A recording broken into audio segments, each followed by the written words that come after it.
Welcome to the channel. Welcome to Raw Talk. Links down below as always to credit WWE for posting the links to the results.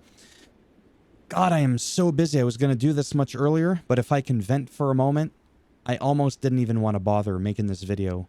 And it's, to be very real, as much as I enjoy making these videos, the whole recaps, I've been doing this for 2 years. I don't even make 5 cents on each video that I make. I'm just saying, definitely the stuff tied to the game helps a little bit more. I get a little bit more views on that. And sometimes the random gaming news, or not gaming news, wrestling news. Oh, Edge decided to change his name to just Cope. Like weird things like that, like one-offs, those tend to do better, or sometimes the Reddit talks. But the Raw recaps, the SmackDown recaps, the PLE recaps tend to be the worst. And I have to admit, sometimes I'm tempted to just pull the plug on all of them and just talk about like Reddit wrestling, like wrestling news, but not like recaps. And I would really need, if you happen to be one of the few people that watch me regularly, to let me know what you think of that, because I do need some feedback. I need some help. I'm never going to hit 5K or 10,000 on this channel. The way things are going, I'll be 150 years old. All right, let's get into the show. Sami Zayn starts the show talking about their long history together with Kevin Owens growing up through the business, tells Kevin Owens that there's no forgiveness this time because he actually tried to end his career. This is a lot more than just backstabbing him to try to get ahead. Right, he did it with Chris Jericho. He's done it with Sami Zayn before and others, Kofi Kingston, but never did he try to actually end their career. This is where it's different this time, so there's no coming back from it. Adam Pearce came out saying that he can't make the match, but Sami eventually does convince him. It's going to be an unsanctioned match. That means they can't control what's going to happen. He can't sue and all that stuff. Of course, that's all scripted, but I'm just saying. Right? And this is what happens to you, by the way, if you give the video a thumbs down. So your thumb will be in your bum. And basically, Seth Rollins is going to stomp it and break it off that way. You get a break from Solo Sikoa and spikes this week. So you're quite lucky. Oh, there he is. There's the lumberjack. I could use some of that hair. I was wondering where he was for a minute there. AJ Styles defeats Dirty Dom Dom Mysterio.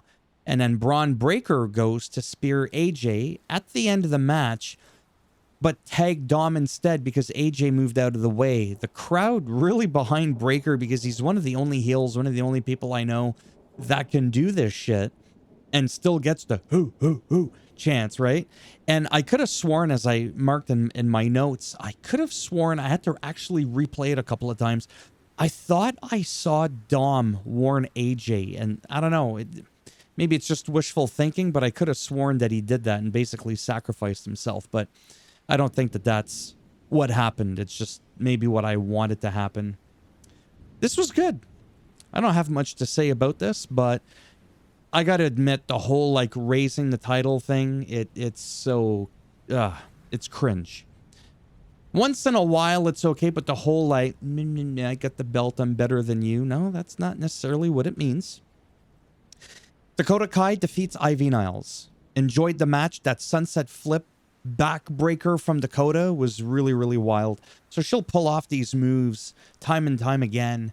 And I have to admit, it makes me a much bigger fan of hers because when she came back from her knee injury, which time, not to be funny, just in recent history, like in the last year or something like that, back when Bayley was still with Damage Control and all that, and Bayley was like not around for the longest time, like she was gone for like almost a year, I think it was, and then she came back, did the odd match.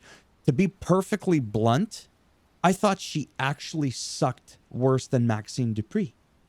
I'm just being very candid. I'm tired of sugarcoating stuff. If I think something sucks, I'm just going to say it.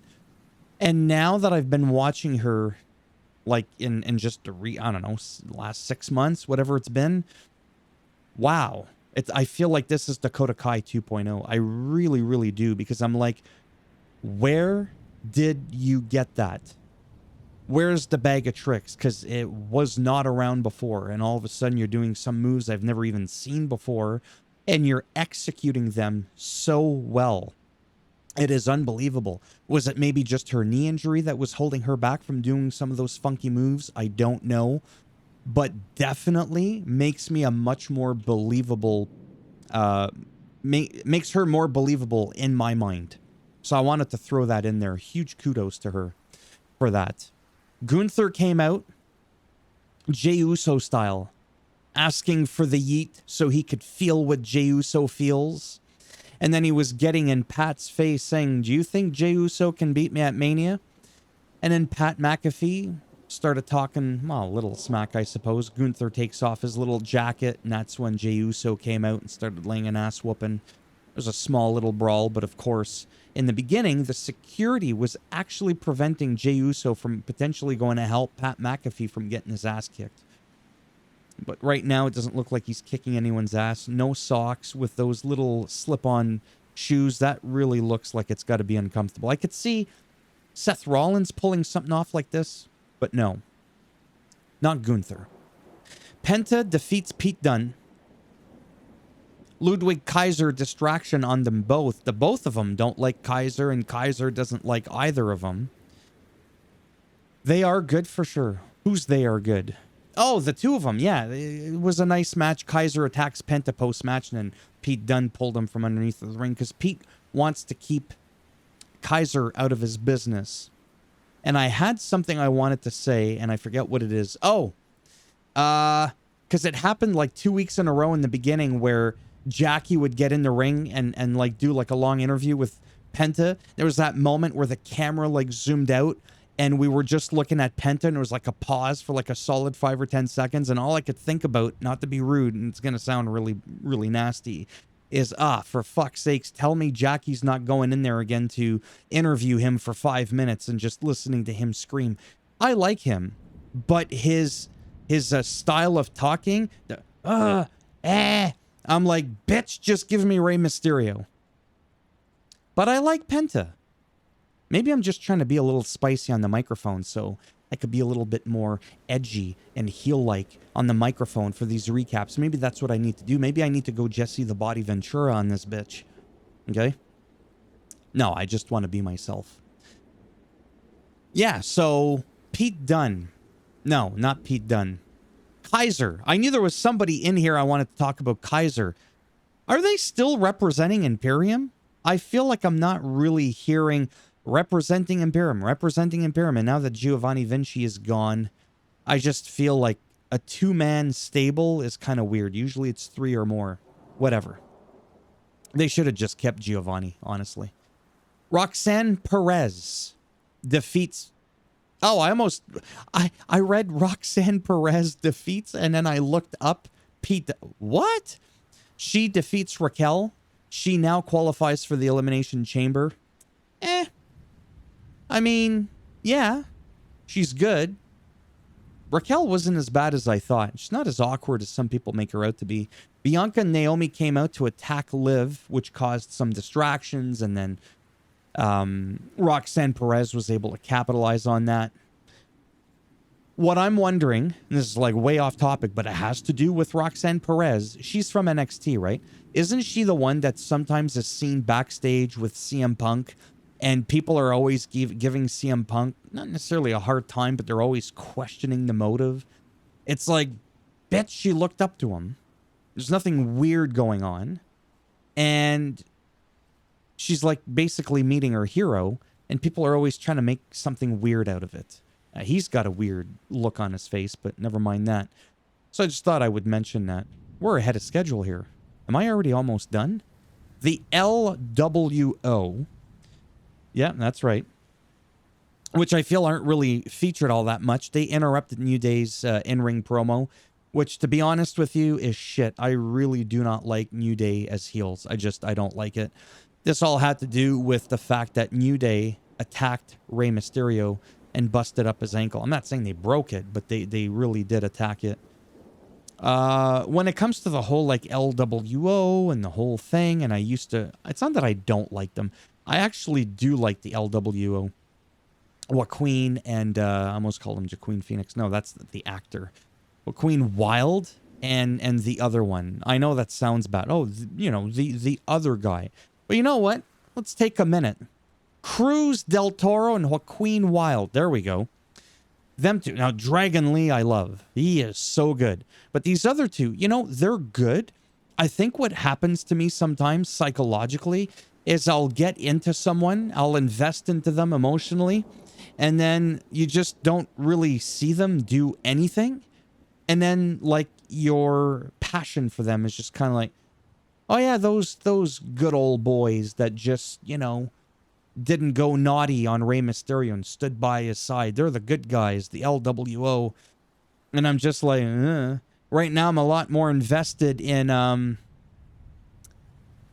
Los Garza. I almost said Gaza, but that, not to make light of that. That's a completely different situation. But Gaza, Garza, okay, easy to see. Well, I made that mistake. I actually think I might have said Los Gaza another time, and I was not trying to be funny, just for the record, because I think what's happening there is quite serious.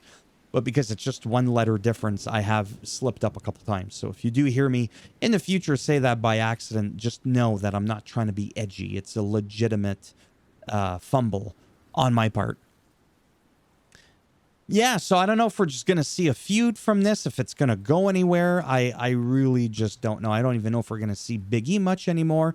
I just really, really don't know. Seth Rollins defeats Finn for the qualifier, the final person. Is it the final person now? For the Elimination Chamber. No distractions from the Judgment Day. Finn Balor truly was on his own. And I gotta say, I wish he would have won. Well, like I said, for my main man Grand Slam Finny Finn, I really think we are going to see something from him. There's rumors, and I hope they're true, that he's going to get a decent singles push this week now, because there was even more dissension backstage again earlier this night right here, with Judgment Day and Finn Balor. So now that nobody came out, there was no Carlito, there was no Dom, and this, that. Where were you guys last week when I needed you? All this kind of stuff. I mean, I wouldn't be surprised if we're seeing the end of him being in there. They're just kind of taking their time to finally bring that story out. Sometimes I do think they drag things out too much. Like the Jade Cargill thing, they made another mention of it again. And I am going to be negative. I'm so fucking over it. Just tell me who did it. Really? Like, I get it. You don't want to rush through things too fast, because then what's the other storyline that you're going to have? Like, you got to let these things seep in water for a long time until it's soggy like a wet ramen noodle. Yeah. I get it. I'm not saying I would have done a good job creatively, okay? But in my mind, there are still definitely some questionable decisions that I don't understand. But in the end, it's out of my hands, and I do legitimately overall enjoy the product. I enjoy AEW. It doesn't matter the three-letter acronym that's tied to whatever wrestling promotion is going on out there making shows. I enjoy them all, some a little bit more than others. Gee, I wonder which one here. I can take a little something from each one. To me, that's great. If it's a 3-hour show, I liked half of it, a quarter of it. I still got something out of it, honestly. And it doesn't really bother me. It might make me question things, but I don't really go, oh, fuck this, and then not watch it for 10 years or 20 years like some people have done. I'm always going to watch wrestling, and I'm always going to want to keep in the loop and see how it progresses or digresses sometimes. Or regresses is the word. Remember, English is not my first language. Just saying. And there you have it. Thumbs up as always if you liked the video. It does greatly help support the channel with the algorithm and trying to, whatever, make me more relevant in the search results and people look shit up. And by the way, yeah, and I've already said the whole thumbs down. You get the idea, and if you want to subscribe, whatever.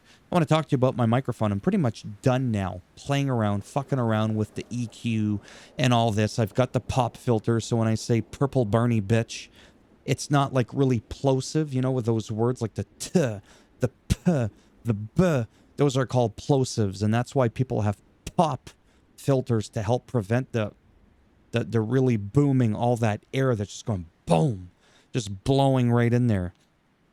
Sibilants as well, the S's, you know, they could be really loud. I actually have it so that when I'm talking and I'm saying it's not really sharp. Like, here's what happens. I talk normally and then I go And then that sibilant sound, that's a sibilant sound right there, saying that word. It ducks the decibel of it, so you still hear it. Otherwise, it'll just make it sound like I have a lisp, and I can't make those S sounds, right? Or the sh, s. I'm rambling, I'm sorry. Didn't have the best day, mainly because I didn't feel all that productive, and then I felt like I had to rush and make this video to be consistent, just knowing I was going to make another 3 pennies on the video, and I'm just being honest, I wasn't really all that motivated. But in the end, I do enjoy doing this, because if I didn't, well, then I wouldn't do it. Right? So take it easy. I hope you're all doing well.